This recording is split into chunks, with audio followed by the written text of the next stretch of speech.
कश्मीर पाकिस्तान और भारत के दरमियान फ्लैश पॉइंट है। DGISPR लेफ्टिनेंट जनरल अहमद शरीफ चौधरी ने वाज़ेह कर दिया। कहा कि मसला कश्मीर के हल तक पाकिस्तान और भारत में अमन नहीं आ सकता।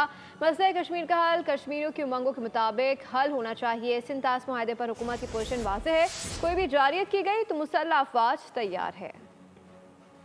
Kashmir remains central to the dispute between India and Pakistan.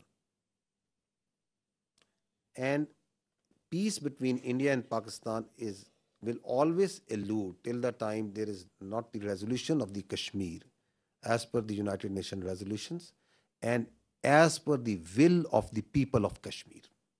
So that is important to understand. Till the time that is not done, there cannot be enduring peace between India and Pakistan, which needs to be resolved, which needs to be as per the will of the people of the Kashmir. The position of the government of Pakistan on the Indus Water Treaty is absolutely clear.